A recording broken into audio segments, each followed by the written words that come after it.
नमस्कार, आदाब, वेलकम। मैं रित के सहाय लक्ष्य अकेडमी के ऑनलाइन प्लेटफॉर्म लक्ष्य मंत्रा पे आप सभी का स्वागत करता हूं। आशा है आप सभी अच्छे होंगे और उम्मीद है लक्ष्य की ओर अग्रसित होंगे।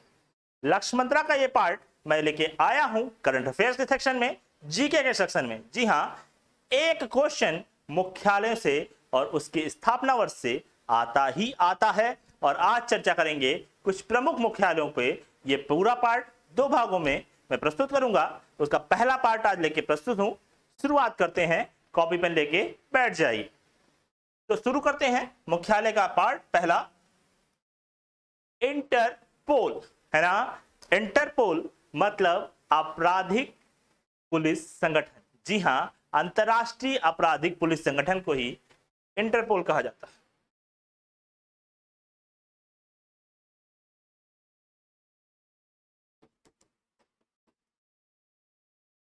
अंतरराष्ट्रीय आपराधिक पुलिस संगठन। बात करते हैं अगर स्थापना की तो इसकी स्थापना वर्ष है 1923। जी हां, 1923 में इंटरपोल की स्थापना हुई थी और इसका मुख्यालय है पेरिस में। बात करते हैं अगर इंटरपोल की तो पुलिस सहयोग और अपराध नियंत्रण के लिए इंटरपोल की आवश्यकता पड़ती है ना। पुलिस के आपस में सहयोग के, अगर विदेशों में कोई भाग गया, किसी देश में कोई किसी ने अपराध किया और किसी विदेश में उसने शरण ले ली, तो आपस में कनेक्ट कैसे कर पाओगे। तो ये इंटरपोल वहां पे काम करता है, अपराध को नियंत्रण के लिए काम करता है। तो पुलिस सहयोग और अपराध नियंत्रण के लिए इंटरपोल की आवश्यकता पड़ी और इसके कुल 7 क्षेत्रीय ब्यूरो हैं। इसके कुल 7 क्षेत्रीय ब्यूरो हैं।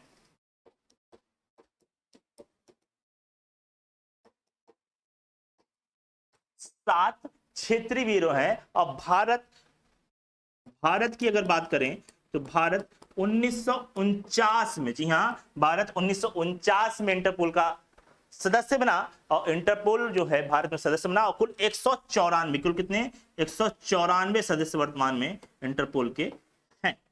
अगर बात करते हैं अभी हाल ही में करंट से इसको जोड़ें तो दुनिया का सबसे बड़ा पुलिस संगठन है, पहली बात। और दूसरी, करंट से जोड़ने पे भारत में 2022 में इंटरपोल महासभा की बैठक होने वाली है। इंटरपोल महासभा की सभा होने वाली है। तो 2022 में कहां पे, भारत में होगा इंटरपोल की महासभा। ये आपको ध्यान में रखना है। तो आपको यहाँ क्या क्या ध्यान रखना है, आपको ध्यान रखना है 1923 में इंटरपोल की स्थापना हुई, पेरिस में इसका मुख्यालय है, दुनिया का सबसे बड़ा पुलिस संगठन है। इसके अलावा अंतरराष्ट्रीय अपराध पुलिस संगठन इसको नाम दिया जाता है। इसके 7 क्षेत्रीय ब्यूरो हैं, कुल 194 देश इसके सदस्य हैं।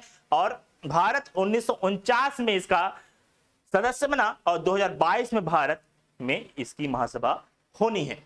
और सबसे इंपॉर्टेंट बात, भारत की तरफ से अंतरराष्ट्रीय पुलिस संगठन में कौन सदस्य बनता है, तो भारत की तरफ से सीबीआई, भारत का प्रतिनिधित्व जो है वहां पे सीबीआई करती है। और सीबीआई के अभी हाल ही में निदेशक बने हैं सुबोध कुमार जायसवाल, याद रखेंगे। बढ़ते हैं अगले स्लाइड पे। अगली स्लाइड है गैट। जी हां, GATT, general agreement on tariff and trade. जी हां, general agreement on tariff and trade. ये WTO की पूर्ववर्ती संस्था है। जी हां, पूर्ववर्ती संस्था है। इसकी स्थापना हुई थी 1948 में। इसकी स्थापना हुई थी 1948 में और इसका मुख्यालय स्थित है जिनेवा में। जी हां, अंतरराष्ट्रीय व्यापार को बढ़ावा देने के लिए, किसके लिए, अंतरराष्ट्रीय व्यापार को बढ़ावा देने के लिए गैट की स्थापना की गई थी। और यह 1 जनवरी 1995 तक प्रभाव में रहा। जी हां, 1 जनवरी 1995 तक प्रभाव में रहा, जिसके बाद WTO का उदय होता है।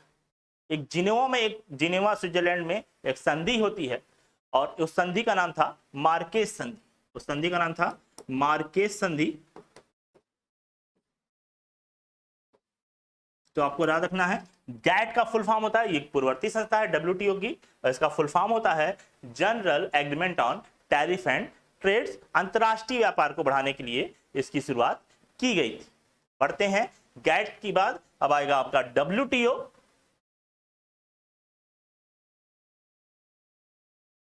गैट के बाद आपका आएगा WTO, विश्व व्यापार संगठन, सबको पता है। और विश्व व्यापार संगठन की जो स्थापना हुई थी वो हुई थी 1995। मैंने बताया 1 जनवरी 1995 तक गैट का प्रभाव था। 1 जनवरी 1995 से आपका WTO आ गया। और गैट से जो WTO बना, ये किससे बना? ये उरुग्वे दौर था। ये कौन सा दौर था? उरुग्वे दौर था।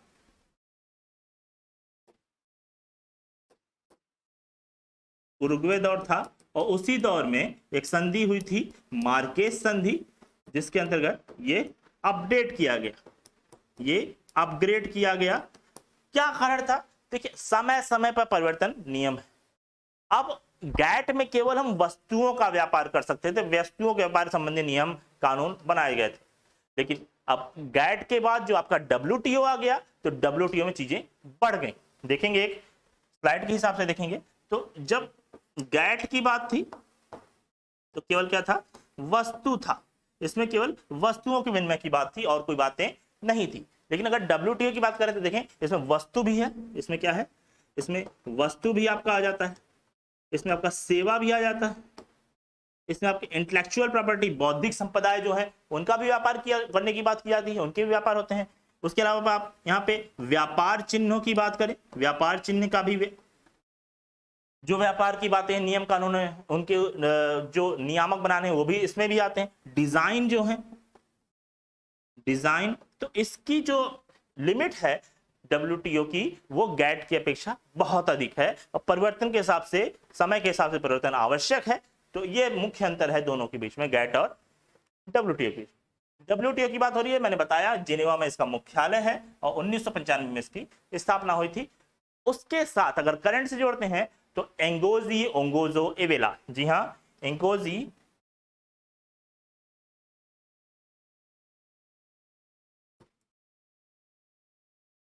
इंगोजी ओकोजो इवेला, ये WTO की पहली महिला हेड है, अध्यक्ष बनेंगे, है ना। तो ये चीजें आपको ध्यान में रखनी। बढ़ते हैं अगली स्लाइड की तरफ।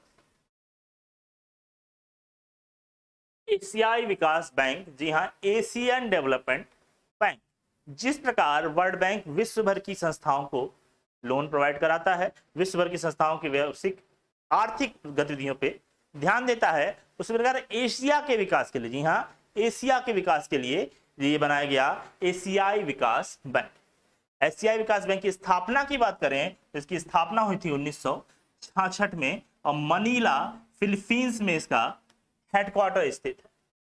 बात करते हैं तो 31 मेंबर्स के साथ, 31 मेंबर्स के साथ ये शुरू हुआ था। 31 मेंबर्स के साथ ये शुरू हुआ था। वर्तमान में कुल इसके 68 मेंबर हैं, 68 सदस्य हैं।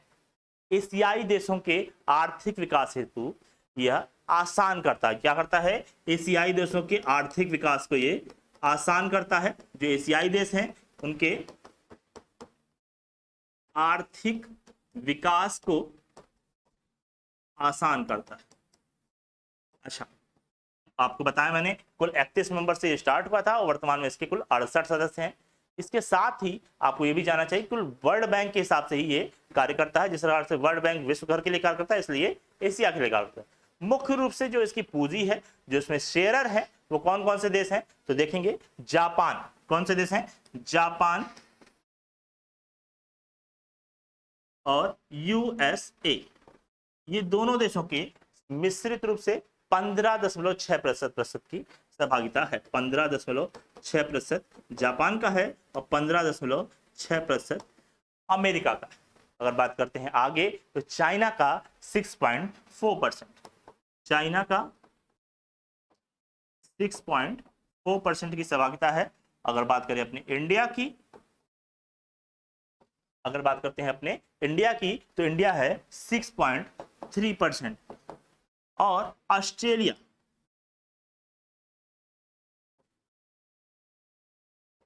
अगर ऑस्ट्रेलिया की बात करते हैं तो ऑस्ट्रेलिया का कितना परसेंट है तो ऑस्ट्रेलिया का परसेंट है 5.8। कितना है? 5.8% है आपके ऑस्ट्रेलिया का। तो ये पूंजी का, ये उनके सहभागिता का प्रतिशत है जो इनका एशियाई विकास बैंक में है। एशिया के आर्थिक विकास को आसान करने के लिए बैंक उत्तरदायित्व है और एशिया में तरह तरह की योजनाएं इसके द्वारा तमाम देशों में चलाई जाती हैं जिससे उस देश का आर्थिक विकास हो सके। बढ़ते हैं अगले स्लाइड की।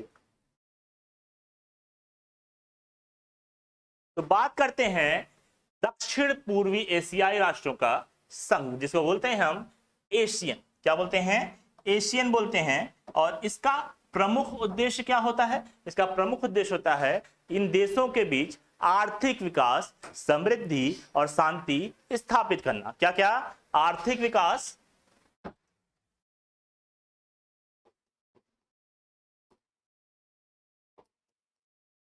आर्थिक विकास,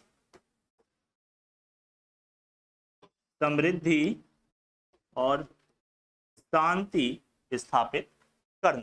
ये कौन से देश हैं? तो ये कुल 10 देश, इनके नाम लिखते हैं। तो पहले आता है थाईलैंड। कौन सा देश आता है? थाईलैंड। उसके बाद आपका आता है, उसके बाद आता है इंडोनेशिया। क्या आता है? इंडोनेशिया। इसके अलावा मलेशिया। क्या आता है? मलेशिया आता है। फिलीपींस आता है। सिंगापुर आता है। क्या क्या आता है? फिलीपींस आता है और सिंगापुर आता है।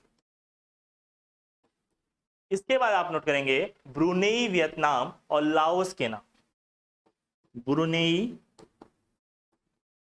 वियतनाम और लाओस। और अंत में म्यांमार और कंबोडिया। कितने? म्यांमार और कंबोडिया। तो इन 10 देशों के बीच आर्थिक विकास, समृद्धि और शांति को स्थापित करने की जिम्मेदारी किसकी है? एशियन की, है ना। और यह कुल 10 देशों के बीच है। इसको association of south east Asian Nations भी कहते हैं। बढ़ते हैं अगली स्लाइड की ओर। इसका मुख्यालय, एक मिनट बात कर लें, इसका मुख्यालय जकार्ता में है और 1967 में इसकी स्थापना हुई थी। बढ़ते हैं अगली स्लाइड की ओर। नाटो, जी हां, नॉर्थ अटलांटिक ट्रीटी ऑर्गेनाइजेशन, जिसको नॉर्थ अटलांटिक अलायंस के नाम से भी जाना जाता है। द्वितीय विश्व युद्ध के बाद सोवियत संघ से बचने के लिए यूरोपीय देशों द्वारा एक प्लेटफॉर्म बनाया गया, एक मंच स्थापित किया गया जिसका नाम दिया गया नाटो। नाटो के द्वारा तमाम ऑपरेशन किए जाते हैं। नाटो प्रसिद्ध है अपने क्षेत्र की रक्षा करने के लिए, एक आर्मी ऑर्गेनाइजेशन है। ब्रुसेल्स, जी हां, ब्रुसेल्स में इसका मुख्यालय है और 1949 में इसकी स्थापना हुई थी। वर्तमान में 30 राज्य जो है नाटो के सदस्य देश। पढ़ते हैं अगली स्लाइड की ओर। तो अगला स्लाइड कहता है रेड क्रॉस। यहां पे मैं नाम लेना चाहूंगा हेनरी ड्यूनेट का। किसका? हेनरी ड्यूनेट का। आप जब डॉक्टर्स के यहां जाते होंगे तो आप देखते होंगे, जब आप डॉक्टर्स के यहां जाते होंगे तो आप देखते होंगे ये लाल रंग का निशान बना होता है। ये लाल रंग का निशान रेड क्रॉस का होता है और रेड क्रॉस मूल रूप से जीवन बचाने के लिए, है ना, मानवता को लिए जीवन बचाने के लिए कार्य करता है। तो निश्चित रूप से रेड क्रॉस आप जब भी देखेंगे तो आपके दिमाग में आना चाहिए जीवन बचाना। हेनरी ड्यूनेट द्वारा इसकी स्थापना हुई थी। इसका स्थापना वर्ष था 1863 और जिनेवा में इसका मुख्यालय स्थित है। और रेड क्रॉस की बात करते हैं तो रेड क्रॉस मुख्य रूप से घायल सैनिकों की रक्षा के लिए, घायल सैनिकों के उपचार के लिए स्थापित किया गया था। अगला है सार्क। जी हैं, क्या है? सार्क। सार्क का मुख्यालय भैया काठमांडू में स्थित है और 1985 में होती है आपके सार्क की स्थापना। फुल फॉर्म होता है south Asian association for regional cooperation. जी हां, south Asian association for regional cooperation. बढ़ते हैं इनके सदस्य देशों की ओर, तो कुल 8 सदस्य देश हैं। कितने? कुल 8 सदस्य देश हैं। कौन कौन से देश हैं? हमारे पड़ोसी देश हैं। कौन कौन से? बांग्लादेश। कौन से? बांग्लादेश है, भारत है, नेपाल है, भूटान है, और क्या है? श्रीलंका है, मालदीव है, और पाकिस्तान है, और क्या है? अफगानिस्तान, है ना। तो ये सदस्य देश हैं, कुल 8 सदस्य देश हैं। अफगानिस्तान 2005 में इसमें स्थापित हुआ था, इसमें जुड़ा था। तो सार्क देशों के बीच क्या करना? कल्याण करना। वहां के जो नागरिक हैं उनका कल्याण होना चाहिए। इसके अलावा उनके जीवन स्तर में सुधार होना चाहिए, जीवन में सुधार होना चाहिए। ये प्रमुख उद्देश्य है आपके सार्क का। इसकी स्थापना हुई थी 1985 में और इसका मुख्यालय स्थित है काठमांडू में। बहुत ज्यादा पूछा जाने वाला यह मुख्यालय है। बढ़ते हैं अगली स्लाइड की ओर। अगला स्लाइड कहता है यूएनएचसीआर। क्या कहता है? यूएनएचसीआर, जिसका फुल फॉर्म होता है संयुक्त राष्ट्र शरणार्थी उच्चायोग। संयुक्त राष्ट्र शरणार्थी उच्चायोग। और ये मुख्यालय जो इसका स्थित है, ये स्थित है जिनेवा में, और 1950 में स्थापना होती है आपके यूएनएचसीआर की।